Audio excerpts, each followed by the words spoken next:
સુરેન્દ્રનગર નગરપાલિકાના પાપે આજે જનતા રસ્તા પર ઉતરી છે। શહેરના નવા જંકશન રોડ પર છેલ્લા 1 મહિનાથી પીવાના પાણીની લાઈન લીકેજ છે, પણ તંત્રની આંખ ખુલતી નથી। લાખો લીટર શુદ્ધ પાણીનો વેડફાટ થઈ રહ્યો છે અને તેનાથી પણ ગંભીર બાબત એ છે કે લીકેજને કારણે પીવાના પાણીમાં ગટરનું ગંદુ પાણી ભળી રહ્યું છે।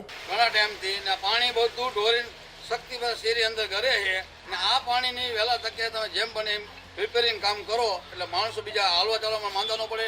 એક ડોશીમાં પડી ગયા લપટીને બચારા, એમને પગ ભાંગી ગયો, દવાખાને અહીં લઈ જવા પડ્યા।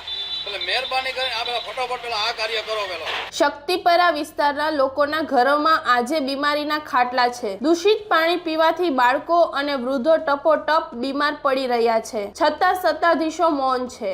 આજે રોષે ભરાયેલા લોકોએ રોડ પર ઉતરી સૂત્રોચ્ચાર કર્યા અને તાત્કાલિક લાઈન રિપેર કરી સ્વચ્છ પાણી આપવાની માંગ કરી છે। શું તંત્ર કોઈ મોટી હોનારતની રાહ જોઈ રહ્યું છે?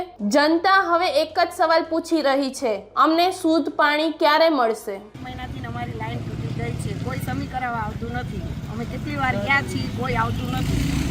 પાણી બહુ જ ગંદુ આવે છે, પાણીના કઈ ઠેકાણા હોતા નથી। ઘણી વાર રાત્રે પણ આપે છે, સાંજે પણ આપે છે, સવારમાં કોઈ પાણી આપતું। વેરો વસૂલવામાં મોખરે અને સુવિધા આપવામાં શૂન્ય। લોકોનો આક્રોશ હવે 7મા આસમાને છે। જોતા રહો ગુજરાત વંદન। ધન્યવાદ।